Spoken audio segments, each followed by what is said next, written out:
नमस्कार बच्चों, मैं विकास शर्मा आप सभी का स्वागत करता हूं Shri Shyam group of education के यूट्यूब चैनल पर।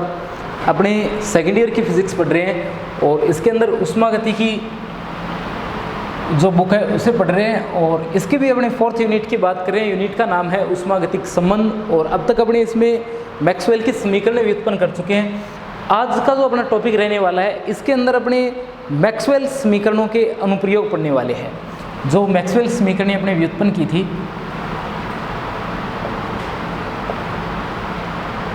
उन मैक्सवेल समीकरणों के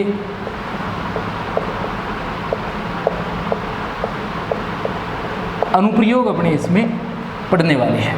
ठीक है, देखो ये जो अनुप्रयोग है इसके लिए आपको ज़्यादा बुक वगैरह नोट्स वगैरह की जरूरत नहीं पड़ेगी, क्योंकि ये जो अपने बुक पढ़ रहे हैं, ये जो यूनिट पढ़ रहे हैं, चौथी यूनिट पढ़ रहे हैं, इसमें थ्योरी नहीं है, ज़्यादातर कैलकुलेटेड पार्ट है और वो उतना ही है जितना मैंने आपको बोर्ड पर बताया है। यानी आप जो जितना बोर्ड पर देख रहे हो अगर उसी से आप लोग नोट्स बना लेते हो तो आप लोग फिर से इसे पढ़ सकते हो। ज़्यादा थ्योरी वगैरह इसमें नहीं है, उतनी कैलकुलेशन है जितनी मैं बोर्ड पर कर रहा हूँ। ठीक है, बस समीकरणों को आगे पीछे करना है आप लोगों को, वो आपको आना चाहिए। तो आज अपने मैक्सवेल के जो समीकरण हैं इन समीकरणों के अनुप्रयोग पढ़ेंगे और अनुप्रयोगों के अंदर जो सबसे पहले अनुप्रयोग दिया गया है आपके वो आता है जूल थॉमसन पर्सन। जूल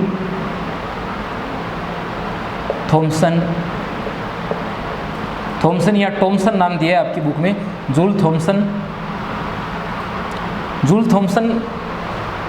पर्सन,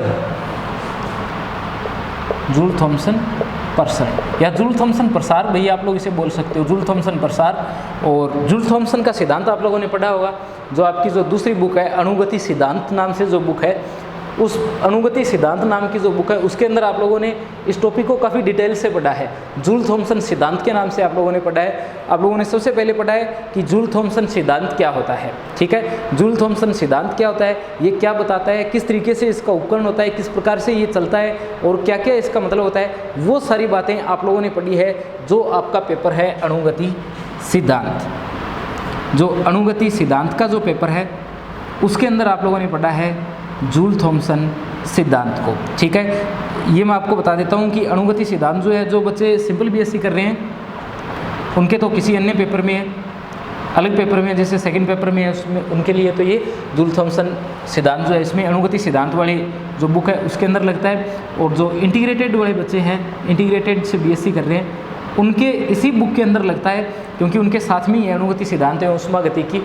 ठीक है, इसी पेपर के अंदर है उनके लिए तो। और जो सिंपल बीएससी कर रहे हैं उनके लिए वो अलग पेपर है जिसमें आप लोगों ने अणुगति सिद्धांत जो है वो पढ़ रहे हो। आप उस अणुगति सिद्धांत वाली यूनिट के अंदर आप लोग पढ़ोगे जूल थॉमसन सिद्धांत। ठीक है, उसे कंप्लीट पढ़ना है, सिद्धांत पढ़ना है, क्या होता है उपकरण वगैरह, आपको सारी बातें उसके अंदर पढ़नी है। परंतु ये जो अपनी उष्मागति की पढ़ रहे हैं इसके अंदर अपने जूल थॉमसन प्रसार जो होता है उसका सिद्धांत वगैरह क्या होता है ये अपने उसमें नहीं पढ़ने वाले, अपने सिर्फ पढ़ने वाले हैं कि इसके अंदर मैक्सवेल के समीकरण जो है वो कहाँ काम में आती है और किस प्रकार से ये काम में आती है। ठीक है, अगर आप लोगों ने वहाँ से इस टॉपिक को पढ़ा है तो बस आपको ये पढ़ने की ज़रूरत नहीं है, वहीं से आप लोग इसे पढ़ सकते हो। अगर नहीं पढ़ा है तो आप लोग यहाँ पर देख लो जूल थॉमसन प्रसार पर। ये ज़रूर ध्यान रखना कि अणुगति सिद्धांत वाली जो बुक है उसमें ये टॉपिक आपको डिटेल से पढ़ना है, सारी बातें वहाँ पर आप लोगों को पढ़नी है, कोई भी बात नहीं छोड़नी।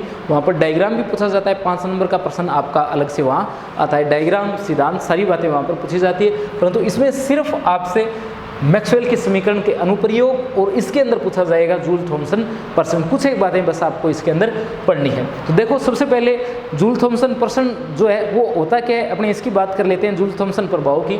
तो जूल थॉमसन पर्सन या अपने इसे बोलते हैं जूल थॉमसन प्रभाव। क्या बोलते हैं? जूल थॉमसन प्रभाव।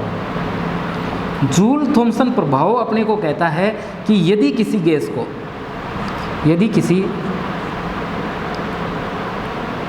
गैस को उच्च दाब से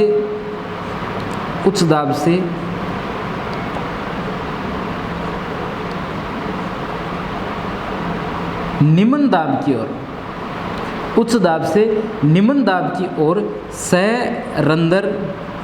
सैरंदर डाट के द्वारा प्रसारित किया जाए, प्रसारित किया जाए तो गैस के ताप में परिवर्तन प्रेक्षित होता है। देखिए मैंने क्या लिखा है, मैंने लिखा है कि जूल थॉम्सन प्रभाव क्या बताता है। जूल थॉम्सन प्रभाव बताता है कि यदि किसी गैस को उच्च दाब से निम्न दाब की ओर किसी सैरंध्र डाट के द्वारा प्रसारित किया जाए तो गैस के ताप में क्या होता है, परिवर्तन प्रेक्षित होता है। ठीक है, गैस के ताप में क्या होता है, परिवर्तन प्रेक्षित होता है। आपको ये ज़रूर ध्यान रखना है यहाँ पर कि सिर्फ आपको ये नहीं लिखना है कि गैस के ताप में कमी आती है, ये बात जरूर ध्यान रखना कि आपको यहाँ ये नहीं लिखना है कि गैस के ताप में क्या आती है, कमी आती है, या आप लोगों को यहाँ ये नहीं लिखना है कि गैस के ताप में क्या होती है, वृद्धि होती है। ऐसा नहीं लिखना है, आपको लिखना है कि गैस के ताप में क्या होता है, परिवर्तन प्रेक्षित होता है। ये परिवर्तन किसी भी प्रकार का हो सकता है, ये शीतलन का हो सकता है, ये तापन का हो सकता है, या हो सकता है कि ये किसी भी प्रकार का परिवर्तन ना हो। ठीक है, यानी परिवर्तन प्रेक्षित होता है, वो कैसा भी हो सकता है, वो तापन का हो सकता है, शीतलन का हो सकता है, या हो सकता है किसी प्रकार का परिवर्तन ना हो। वो अपनी कंडीशंस होती है, जब ये टॉपिक अपने लास्ट में पहुंचेगा तब अपने इन कंडीशंस की बात करेंगे। तो जूल थॉम्सन प्रभाव अपने को ये बताता है कि अगर अपने क्या करें, जैसा आप लोगों ने वहाँ पढ़ा हो, एक डायग्राम अपने बनाते हैं, डायग्राम तो यहाँ नहीं बनाएंगे अपने, बस सिंपल सा बात कर लेते हैं। जैसे अगर डायग्राम बनाया जाए और अपने क्या करें, उच्च दाब से जैसे यहाँ दाब बढ़ा दें और उच्च दाब से निम्न दाब की ओर अगर अपने क्या करें, किसी गैस को प्रसारित करें, और किसके माध्यम से करें, किसी सैरंध्र डाट के द्वारा अगर प्रसारित करें तो गैस जो है उसके ताप में क्या होता है, परिवर्तन प्रेक्षित होता है। इसी को क्या कहा जाता है, जूल थॉम्सन प्रभाव कहा जाता है। इसका काफ़ी बढ़िया डायग्राम आपको अनुगति सिद्धांत नाम से जो बुक है उसके अंदर आपको मिल जाएगा। ठीक है, अपने सिर्फ इसके सिद्धांत की बात कर रहे हैं। देखो गणितीय गणना आपने कैसे क्या करनी है, ये जो जूल थॉम्सन प्रसरण होता है इसके अंदर गैस की एंथैल्पी जो है वो क्या रहती है, नियत रहती है। गैस की एंथैल्पी जो है वो क्या रहती है, नियत रहती है। यानी H इक्वल क्या रहता है, H equal U plus P V रहता है। H equal U plus P V. Enthalpy क्या प्राप्त होती है, नियत प्राप्त होती है, कांस्टेंट प्राप्त होती है। ध्यान रखना, एंथैल्पी नियत प्राप्त होती है, न कि एंट्रोपी नियत प्राप्त होती है। ठीक है, इस बात का जरूर ध्यान रखना। एंट्रोपी नियत न रह करके कौन नियत रहता है, एंथैल्पी नियत रहती है। बुक में गलती से लिख दिया है कि एंट्रोपी नियत रहती है, एंट्रोपी नहीं, यहाँ कौन नियत रहता है, यहाँ एंथैल्पी नियत रहती है। कौन नियत रहती है, एंथैल्पी। एंथैल्पी का मतलब होता है गैस की कुल ऊष्मा। ठीक है, गैस की जो कुल ऊष्मा है H वो क्या रहती है, नियत रहती है। यानी H equal U plus P V क्या प्राप्त होता है, आपको कांस्टेंट प्राप्त होता है। अगर यहाँ से अवकलन किया जाए तो DH equal DU plus p d v plus v d p किसके बराबर, 0 के बराबर, क्योंकि H क्या है यहाँ पर, कांस्टेंट है। H क्या है, कांस्टेंट है, और कांस्टेंट का अगर अवकलन किया जाए तो क्या प्राप्त हो जाता है, आपको 0 प्राप्त हो जाता है। ठीक है, नियतांक का अवकलन करने पर 0 प्राप्त होता है। तो इसका मतलब du plus p d v plus v d p बराबर क्या प्राप्त होता है, आपको 0 प्राप्त होता है, 0 प्राप्त होता है। ठीक है, आगे बात करें, आप लोग जानते हो dq बराबर du प्लस dw होता है। यानी du बराबर होता है dq माइनस dw, यानी du बराबर होता है, ये क्या है, TdS। इसे क्या लिख सकते हो आप लोग, TdS लिख सकते हो। क्यों लिख सकते हो, ऊष्मागतिकी का द्वितीय नियम, ये एंट्रोपी में परिवर्तन है, ये ऊष्मा है, और ये क्या है, ताप है। ये अवशोषित या उत्सर्जित ऊष्मा है, और ये क्या है, ताप है, और ये क्या है, एंट्रोपी में परिवर्तन है। तो dq बराबर TdS, और माइनस का क्या लिख दोगे, PdV लिख दोगे। dw का मान कितना है, PdV है। ये मान उठा करके आप लोग कहाँ लेकर के आओगे, इस समीकरण में यहाँ लेकर के आओगे। तो ये बनता है, ये बनेगा TdS माइनस PdV और प्लस PdV और प्लस VdP बराबर 0। कोई कट रहा है तो काट दो, ये कैंसिल हो रहा है यहाँ से, तो आपके पास में बचता है TdS प्लस VdP बराबर 0। ये मान जो है आपको यहाँ से प्राप्त हो जाता है। ठीक है, अब आपको यहाँ पर क्या करना है, ये जो मान अपने प्राप्त किया है इसे आगे सोल्व करना है। और जैसे अपने इसे लिख रखा है, यहाँ से अपने बात करेंगे कि यदि अपने एंट्रोपी में परिवर्तन जो है, एंट्रोपी में परिवर्तन जो है वो किसके रूप में लिया जाए, दाब और ताप के स्वतंत्र चरों के रूप में लेकर के लिया जाए। तो दाब और ताप को स्वतंत्र चरों के रूप में लेने पर एंट्रोपी में परिवर्तन देखिए, यानी दाब और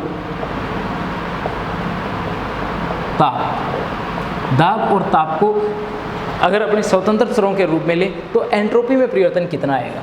एंट्रोपी ds होता है, ठीक है। ds की अपनी बात करें, संपूर्ण अवकलन करेंगे इसका, तो डेल s डेल p और t को कांस्टेंट लेंगे और यहाँ क्या लिखेंगे, dp लिखेंगे। यहाँ क्या लिखेंगे, dp लिखेंगे। इसे संपूर्ण अवकलन बोलते हैं। अभी ये कब होता है, क्यों होता है, काफ़ी डिटेल की बातें हैं इसकी, जब भी क्लास लगेगी अपनी ऑफलाइन, जब भी लगेगी अपनी, अगर समझ में नहीं है और चर्चा कर लेंगे इसके बारे में।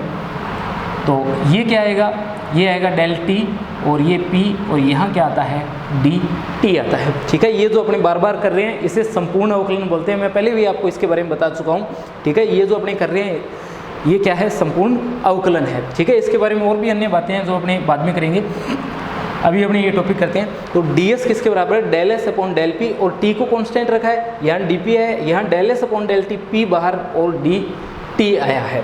अब देखो अपने आगे क्या करते हैं, यहाँ से अपने ds का मान निकाल लेते हैं। किसका मान निकाल लेते हैं, ds का मान जो है वो ज्ञात कर लेते हैं, और ये ds का मान अपने क्या कर देते हैं, इस समीकरण के अंदर रख देते हैं। कैसे, देखो यहाँ जो लिखा गया है ds, ये क्या लिखा गया है, ds, और इसे सोल्व करें तो ये बनता है माइनस का v d p upon t. इसे आगे लेकर के जाऊँगा, बनेगा माइनस का वी डी पी और अपॉन में आता है टी। ये किसका मान है, ये मान है आपके पास में डी एस का, और ये मान आप लोग क्या कर दोगे, इसके अंदर रख दोगे। तो देखिए ये क्या बनता है, ये बनता है माइनस का v d p upon T.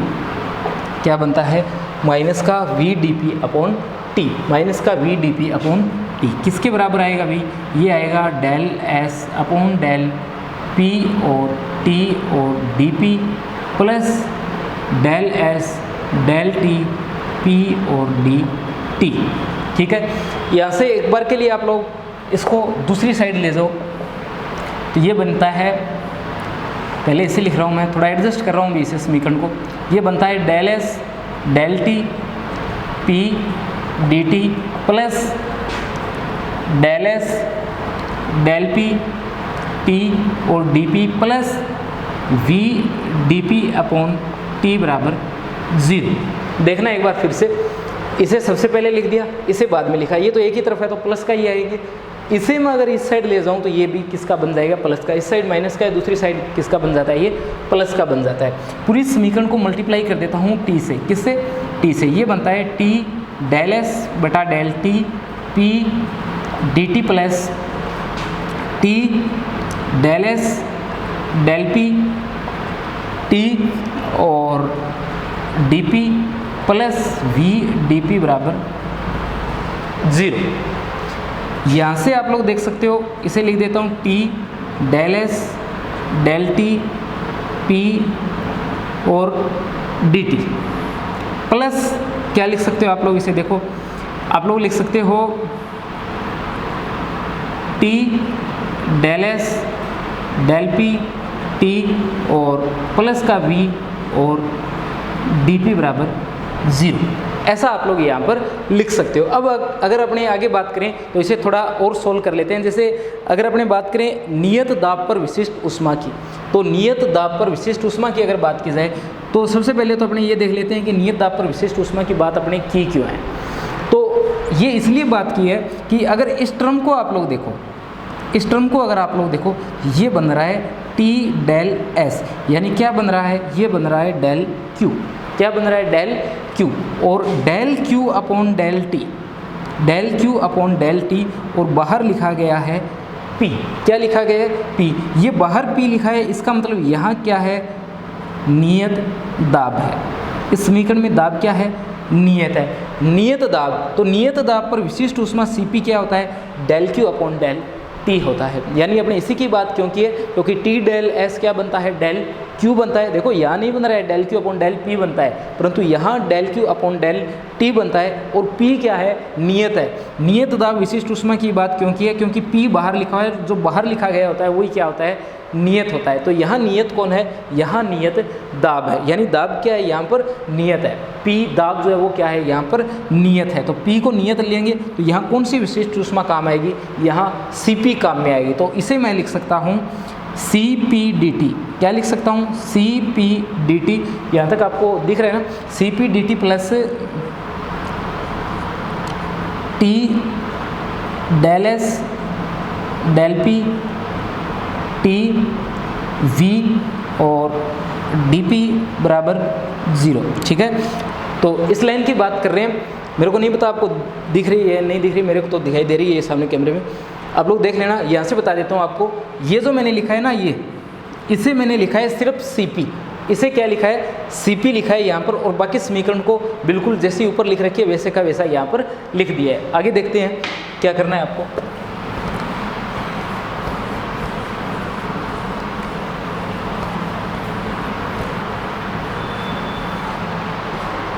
देखो एक बार फिर से लिख देता हूँ ऊपर से, ये है Cp dt प्लस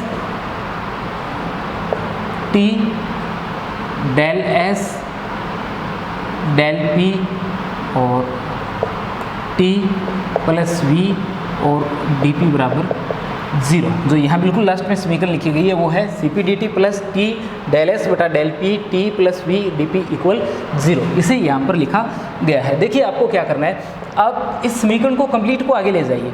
अगर आप इसे आगे ले जाते हो तो ये बनता है Cpdt, इसे आगे ले गए तो ये बनता है माइनस का T del S del P T minus का V और dP, ऐसी समीकरण ये बन जाती है। अगर इसे देखें तो आप इसे बना सकते हो dt बटा dp, क्या बना सकते हो, dt बटा dp, और Cp को ले जाइए आगे 1 बटा Cp, और इसे लिख दिया मैंने T del S del P T minus V, और बस इतना है, ठीक है।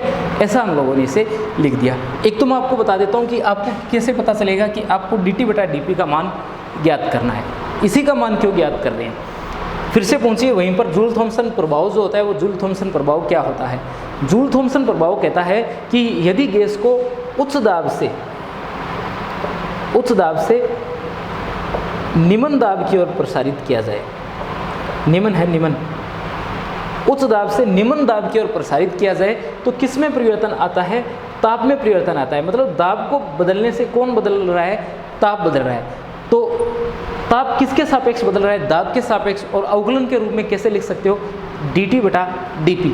ताप जो है वो किसके सापेक्ष बदल रहा है, दाब के सापेक्ष बदल रहा है। ताप जो है किसके बदलने पर बदल रहा है, दाब के बदलने पर बदल रहा है, जिससे आपको पता चल जाएगा कि आपको किसका मान ज्ञात करना है। आप लोगों को dt बटा dp का मान यहाँ से ज्ञात करना है। अब देखिए आगे, इसे आप लोग बदल सकते हो, इसे आप लोग क्या कर सकते हो, बदल सकते हो। माइनस के साथ में लिखा गया है, और जो मैक्सवेल के समीकरण है उसके अंदर मैंने आपको बताया था कि मैक्सवेल की 4 समीकरण है, उनमें से पहली और चौथी समीकरण सिर्फ ऐसी है जिनमें कौन आता है, माइनस आता है। सिर्फ फर्स्ट और जो लास्ट है 4 नंबर जो समीकरण है उनमें क्या आता है, माइनस आता है, बाकी सब में क्या आता है, प्लस आता है। देखो समीकरण कैसे बनाओगे आप लोग, टी को तो रहने देते हैं अपनी जगह, ये है डेल एस डेल पी और टी को अपनी जगह रहने देते हैं।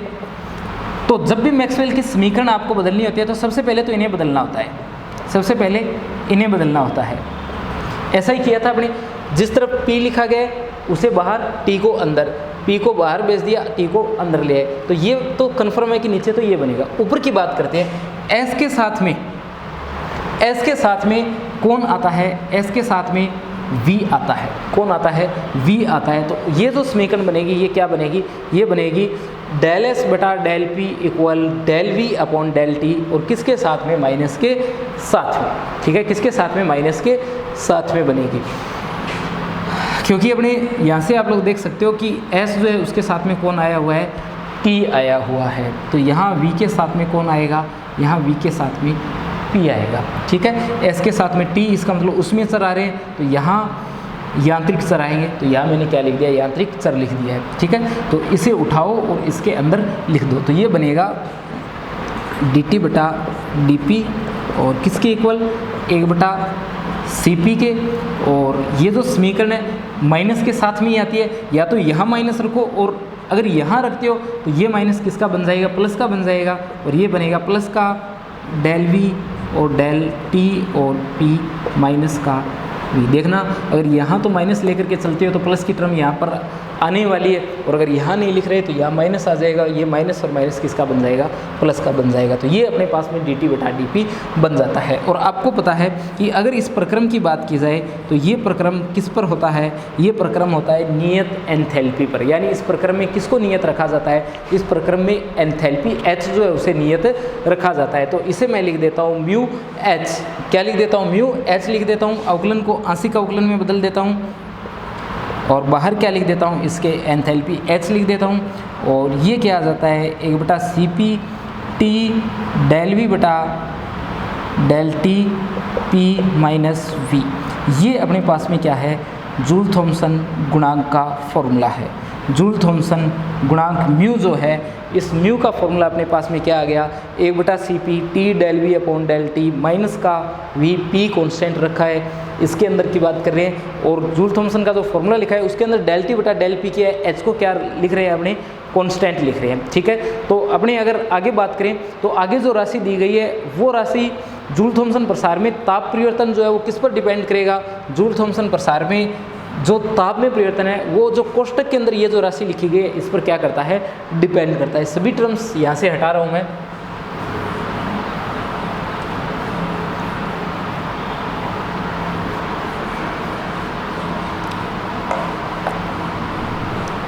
अपनी ये छोटी सी यूनिट है, 2 इसके अनुप्रयोग है, 3 है टोटल, एक तो अपने कर ही लिया है, 2 और बचते हैं, और उसके बाद में रुद्धोष्म विचुंबकन और यूनिट जो है वो कंप्लीट हो जाती है अपनी। तो फॉर्मूला लिख देता हूँ सबसे पहले, mu h equal Joule Thomson गुणांक म्यू एच से लिखते हैं इसे, और डेल टी बटा डेल पी, और एच को क्या रखना है, कांस्टेंट रखना है, डेल टी बटा डेल पी एच को रखा कांस्टेंट, और किसके बराबर, एक बटा सी पी के बराबर, अंदर टी आएगा, del v upon del t आएगा, पी आएगा, और माइनस का वी आएगा। ये जो समीकरण लिख रखी है इसके अंदर जो जूल थॉमसन गुणांक म्यू एच है यानी del t upon del p है वो किस पर डिपेंड करता है, ये जो कोष्टक के अंदर अपनी राशि लिख रखी है, कंप्लीट राशि की बात कर रहे हैं, ये जो राशि है इस पर क्या करता है, डिपेंड करता है। अगर आदर्श गैस की बात की जाए, किसकी बात की जाए, आदर्श गैस, अगर आपको बोला जाए कि आदर्श गैस के लिए जूल थॉमसन गुणांक का मान ज्ञात कीजिए, तो आदर्श गैस के लिए अपने क्या लिखते हैं, आपको पता है आदर्श गैस में पीवी बराबर क्या लिखते हो आप लोग, आर टी लिखते हो, क्या लिखते हो, पीवी बराबर आर टी लिखते हो। तो आपको इस समीकरण को सोल्व करना है तो आपको ज्ञात करना पड़ेगा डेल वी बटा डेल टी का मान, किसका मान, डेल वी बटा डेल टी का मान। देखिए यहाँ ये राशि है, इसका मान ज्ञात करना है आपको, डेल वी बटा डेल टी, किसको कांस्टेंट रखते हुए, देख सकते हो आप लोग बाहर पी लिखा हुआ है तो दाब को कांस्टेंट रखते हुए, तो दाब पी तो क्या है कांस्टेंट, और डेल वी बटा डेल टी, वी का किया किसके सापेक्ष, टी के, तो डेल वी बटा डेल टी, और किसके बराबर, आर के, और टी का क्या हो जाता है 1, तो ये del v upon del t किसके बराबर बनता है, आर अपॉन पी के बनता है। किसको कांस्टेंट रखते हुए ये किया है अपने, ये दाब पी को कांस्टेंट रखते हुए किया है, del v upon del t, दाब पी कांस्टेंट है और आर अपॉन पी, ये अपने को यहाँ से प्राप्त हो जाता है। अब देखो ये जो आर अपॉन पी है इसका मान आप लोग पी बराबर आर टी से ज्ञात कर सकते हो। कैसे, अगर यहाँ से आर अपॉन पी ज्ञात किया जाए तो ये क्या आता है, वी अपॉन टी आता है, क्या आता है, वी अपॉन टी। इसे उठाओ और इसके अंदर रखो, देखिए क्या बनता है, mu h equal del t upon del p equal 1 बटा सी पी, और टी गुणा क्या रखना है, v upon t, v upon t, और माइनस का वी, टी से t cancel, v minus v, mu h का मान कितना आ जाता है, 0 आ जाता है, कितना आ जाता है, 0 आ जाता है। तो आदर्श गैस के लिए आदर्श गैस के लिए अगर आपको पूछे कि जूल थॉम्सन गुणांक का मान कितना होता है, तो कितना होता है, 0 होता है। म्यू एच बराबर कितना प्राप्त होता है, 0 प्राप्त होता है। ठीक है, तो इसका मतलब हुआ कि जूल थॉम्सन प्रभाव के द्वारा अगर आप लोग आदर्श गैस की बात करो, यानी जूल थॉम्सन प्रभाव किस पर लागू करो, अगर आप लोग आदर्श गैस पर लागू करो तो आदर्श गैस के ताप में किसी प्रकार का कोई परिवर्तन नहीं होता है, ना तो उसमें शीतलन होगा और ना ही उसमें तापन होगा। तो आदर्श गैस जो है उसमें जूल थॉम्सन प्रभाव से कोई परिवर्तन नहीं आएगा। और वास्तविक गैसों की बात की जाए, यानी जो वंडरवाल गैसें होती है उनके लिए अगर बात की जाए तो वंडरवाल गैसों के लिए आप लोग जानते हो कि वास्तविक गैस की अवस्था समीकरण की अपनी बात कर लेते हैं। यानी अगर वास्तविक गैस के लिए बात की जाए, वंडरवाल समीकरण के लिए अगर बात की जाए तो देखिए क्या आता है।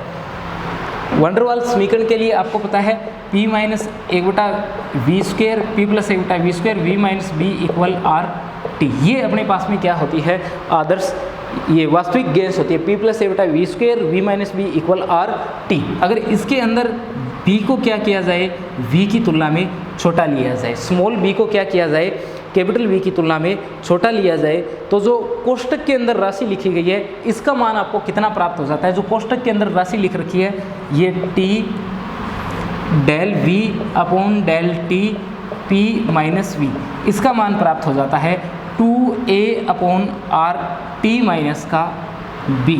कितना प्राप्त हो जाता है, 2A upon r t minus का B। ये मान आपको यहाँ पर प्राप्त हो जाता है। जो राशि आप लोगों ने कहाँ लिख रखी है, कोष्टक के अंदर लिख रखी है। तो कोष्टक के अंदर जो राशि लिख रखी है इसका मान आपको 2A upon r t minus B प्राप्त हो जाता है, जिससे म्यू एच किसके बराबर, del t upon del p और H इक्वल 1/CP। और क्या लिख दोगे, 2A upon r t minus का B, ये लिख दोगे। ठीक है, ये वास्तविक गैसों के लिए जो जूल थॉम्सन गुणांक है उसका मान होता है। Mu h equal del t upon del p h किसके इक्वल, 1/CP और 2A upon r t minus का B। यह मैं आपको एक बात बता देता हूँ कि ये जो अपने सोल्व किया है ये सीधा आपको याद रखना है अगर आप लोग ऊष्मागतिकी का पेपर दे रहे हो। ठीक है, तो ऊष्मागतिकी जो है इसके अंदर तो आप लोगों को रखना है इसे सीधा सीधा याद, क्योंकि आपके ये जूल थॉम्सन गुणांक टॉपिक नहीं है, यहाँ पर आपके मैक्सवेल के समीकरणों का अनुप्रयोग है। ठीक है, तो आपको सीधा याद रखना है।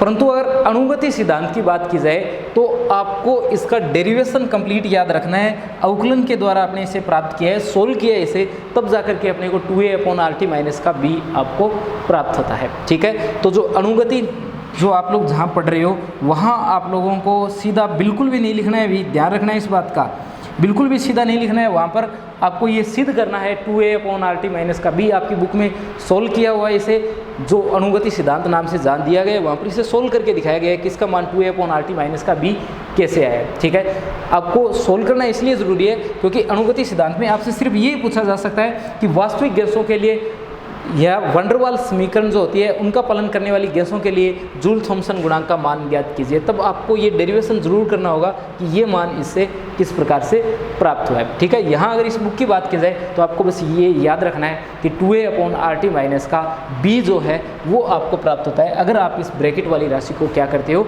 सोल्व करते हो। फिर अपने अलग अलग कंडीशंस की बात कर लेते हैं। एक तो अपने बात कर लेते हैं कि 2A अपॉन आर टी जो है वो B से बड़ा हो, एक 2A अपॉन आर टी जो है वो क्या हो, B से छोटा हो, एक 2A अपॉन आर टी जो है वो क्या हो, B के बराबर हो। ठीक है, तो अपने इन तीनों की बात करेंगे। तो आज जितना समय इसके अंदर सिर्फ इसी की बात कर लेते हैं कि अगर ऐसा हो तो क्या होगा, बाकी दो की अपने नेक्स्ट वीडियो के अंदर बात करेंगे।